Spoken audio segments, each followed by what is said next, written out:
People ask me, what did you do? What were the jobs that you had? The jobs that I had?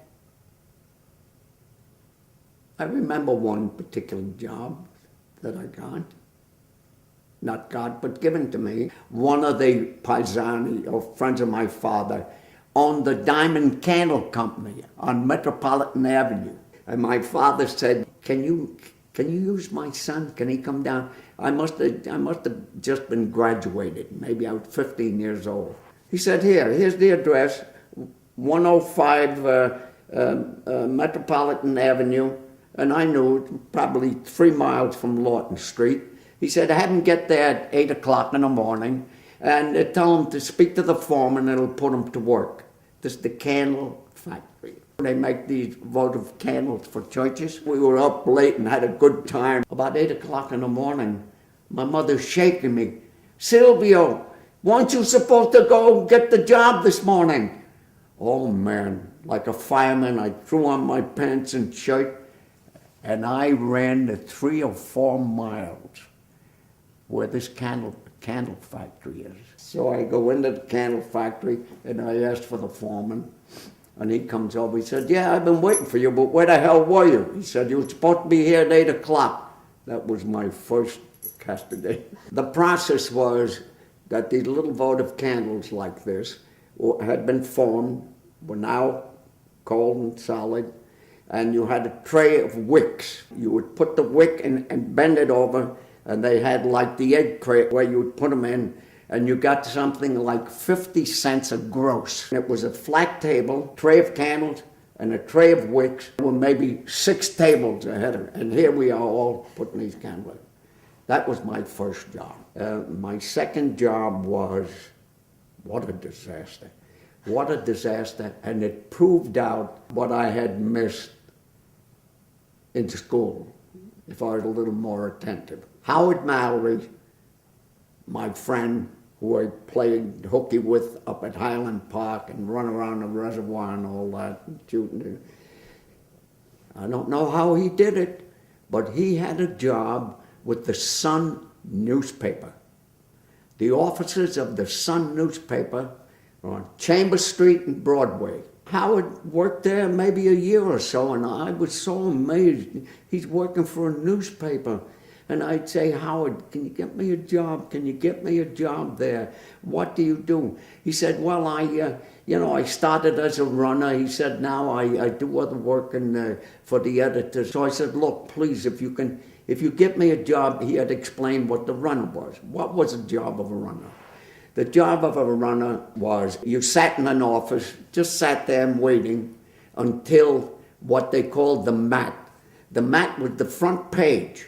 And the front page was a round what they put in the printing presses, and that was the first page. The Sun owned the Tribune on 38th Street in New York. When they ran the front pages and the mats, they'd come in and they'd get one of us runners. They told me what the job was. They told me that you know where the subway is? Yes. Get on the BMT, go to 42nd Street. Run to 38th Street, they're waiting for the mat. And you know what the speed in which the newspapers work. I was all set, I know, I run downstairs to the subway, I go to 42nd Street, run to 38th Street, they're waiting for me, I give them the mat, and then I mosey back to the office and sit back and wait again. So there were 2 or 3 of us mat boys. The first call that they made, what a tragedy. Silvio, choir statement, come on, take this mat to the Tribune. Okay, I know the routine. I go down, I jump in the subway. I must explain this part of it, otherwise it doesn't make sense.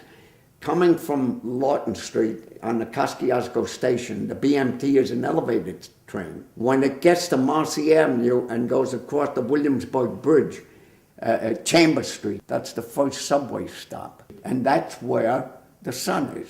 I'm given the mat. I go back down to Chambers Street, get on the subway, and I'm sitting there. I am as happy as pig in hay. I'm sitting there, I got a job. Boy, I'm going to make, $8 a week or something like that. I'm thinking, I see daylight. I see the train coming up, going back the other way.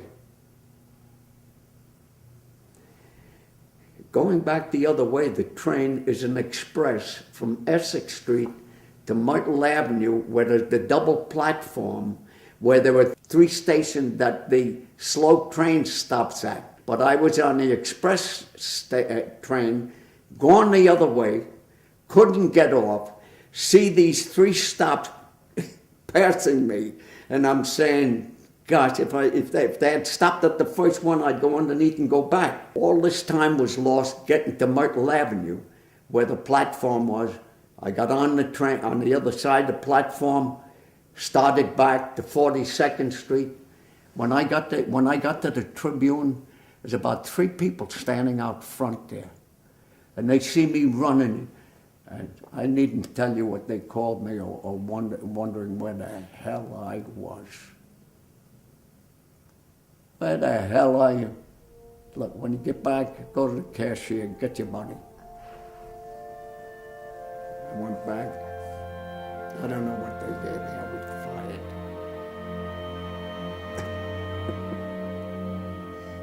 fired. I always say it. My adversity always gave me the outlook that something better's going to happen. We're at a wedding. My father, he's sitting next to a cousin of his who was an engineer in America here. He had graduated college and had started in the neon business. At that time, the neon business was the technology of the day. So my father at this wedding is sitting next to Gene Quaresima, Eugene also a Quaresima. This was a family situation. And he said to Eugene, he said, can you give my son Silvio a job? You know, he had just opened a neon shop on Southern Boulevard in the Bronx. Yeah, sure. Look, I'll teach him how to blow glass and blow neon. And all he can do is run errands and help the serviceman that goes out and fixes the neon tubing on the outside of, the stores. Every morning I'd take the subway to Southern Boulevard in the Bronx. It was quite a trip. And later on, as I remember, I had a car. I would drive to the Bronx every day.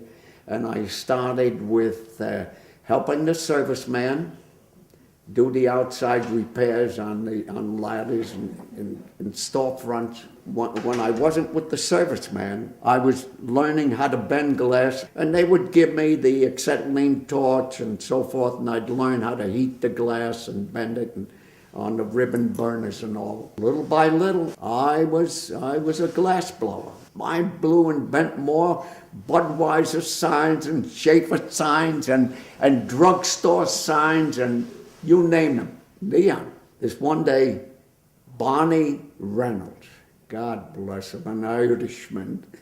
He was great. He was the serviceman. Terrible thing that happened at that point in time. Barney Reynolds didn't come in. At this point, I'm driving. I know how to put the ladder up. I know how to remove the tubes and all. I'm a serviceman also, and I know how to bend glass. I really progressed in the neon business. Barney Reynolds had a terrible thing happen. His baby had a crib death. I took over the service business. I was bending glass. And what you must understand about the neon business, and this is part of my life, and the way it developed, because it's very important how I progressed in business. In the neon business, there is the tube bender or the glass blower, if you want to call it. I can follow all these designs and everything in straight tubing that's melted and molded so it doesn't collapse and put in the shape that the drawing shows. When the design is completed, in order to light these tubes, you've got to put electrodes on each end, on the one end and on the other end. And the electrodes have wires that you clip on to 50,000 volt generators that put heat into the tubes. Now, nothing happens in that tube unless you open a stepcock and start drawing out the oxygen, the bad air in the tube. Those tubes light up white, and we put a little piece of paper on them, and you would see the paper burn, and you would stop the electricity on them and let them cool off. And there's a vacuum system that clears out the tube, which prepares it for you to open up the stopcock and put the B10 argon for the blue gas with a little mercury that makes it blue, or argon gas if you inject it in that clean tubing that makes it red. These are the two processes. The neon man, the bender, he's the chief in the shop. The man that did this process of clearing out the impurities in the tubing and putting the gas in there and lighting up the neon was called the pumper. He's somewhat secondary because that was a mechanical thing to remember. But the neon bending of glass it's got to be right, and you can't collapse it or the thing is not right. At this point in my life was the chief in Gene Quarry's shop, because I'm the glass blower. Armand D'Angelo is the pumper, and he was a young man. He was, I think, maybe 2 or 3 years older than myself. This was, Local 3 took it over in 1937. This was 4 years, 32 and 33 is when this is taking place, that I'm now glass blower. And Armand D'Angelo, why do I mention Armand D'Angelo? Very important. What happened in my life there. The neon tube business at that point in time, and we're all familiar with unions, was attached to the Glass Bottle Blowers Association. But so far as neon was concerned, it was a very weak branch, because, bottle blowing and artifacts and things like that are a heck of a lot more important. The neon business was really not that important, so that Local 3, the most powerful union in New York City, even today, because they do all the high risers, and decided that they were going to take over the neon business, because the box that the neon was fabricated with and from contained 15,000 volt transformers, depending on the amount of tubing that was in that neon box. So Local 3, the electrical union, came along and said, this belongs to the electrical union. Who did they tap in our shop to break the system there and make it union? Armand D'Angelo. They got his ear, and they picketed outside.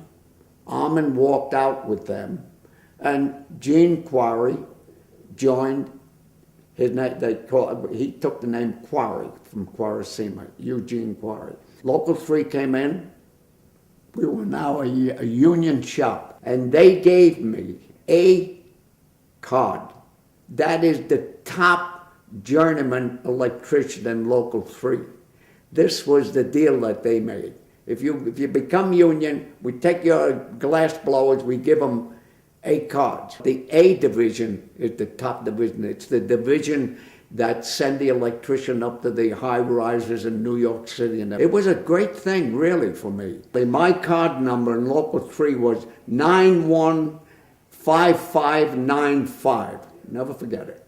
They took over the neon business, and we became eligible to work for Broadway Maintenance, which took care of New York City. They had maybe 60 service trucks. So they put me to work on the bench. These trucks would go out and they'd take the repairs from the different broken. You can just imagine the service that Sidney Lipkin, the owner of Broadway Maintenance, had. I was sent as a neon tube bender to Broadway Maintenance. Ultimately, Gene Quarry got out of business. Now I'm under the Local 3 banner. They send me to Broadway Maintenance and other shops because it's so very important and how it affected me. The unions would send the shop steward to Broadway Maintenance, where there were maybe 15, 20 glass blowers. Come on, fellas, get in your car. There was The Circle Wire and Cable Company in Woodhaven had been on strike for about a year. This is the big cable company that made all the electrical components and wires and so forth. And Local 3 had started a strike again, and they couldn't break this company. They would send out the stewards in these different shops with the signs. Come on, fellas, grab the sign, get in your cars, follow it, we're going to Woodhaven. We go down to Woodhaven, and they did this 2-3 times, as I remember. In Woodhaven, it faced the St. John's Cemetery with an 8-foot iron rail fence like that, and maybe 8 foot of grass. It ran maybe a half a mile in front of the cemetery. And right across the street were the steel gates of the big cable company that was on strike. I'm in this crowd. I always had to be on the front line. I was that kind of a kid. Stupid. I'm standing in front of the crowd like that, and what used to be, this was at 4 o'clock when the black limousines would come along with the scabs that would come into the gate at the wire and cable company, let off the scabs, as they call them, the night workers, and bring these scabs of the day workers and bring them back to their subway or wherever they went. Now here we are, all these units screaming and yelling and scabs and so forth, and I'm in the front, cops on horseback, going by. This is how dramatic this thing was. The policeman in front of me with a billy club strapped around his hand like this is standing in front of me, and they're screaming and pushing, and he's in front of me, and he goes like that. He says, "You people, cut it!" And somebody in the back grabbed his billy club and just ripped it off his hand and threw it over the fence. He pulled out his gun and put it in my belly. At the same time, a black limousine came along, was coming in with the scabs, and a dozen of the union people get in front of it and stop this black limousine, and they take it and they throw it over. They overturn this black limousine with all the people in it. One of them drops dead. An electrician, the big, fat, heavy guy, drops dead right there. They had his wake in the central headquarters of Local 3 on 3rd Avenue and 23rd Street with a big picture of, and all the electricians and everybody, we all went there. I got this thing in my gut. I dropped my sign. I walked to my car, and I went home. And I figured, I can't make that. I can't do this life. I got to do better. I know how to I can open a business. I can do that myself. I'm working at Broadway Maintenance. Broadway Maintenance was a large shop where they had, I don't know, 10 or 12 neon benders, okay? And I'm one of them. We're either making new signs or repairing old signs. And I'm a stickler.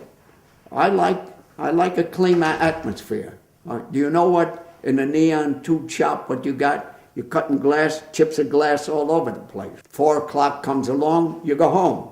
You come back the next morning, I take my whisk broom, clean it up, and this huge shop, as I say, had a staircase with the offices up there with all the windows looking down at the shop. Sidney Lipkin, believe me, that wasn't his office. His office was somewhere else.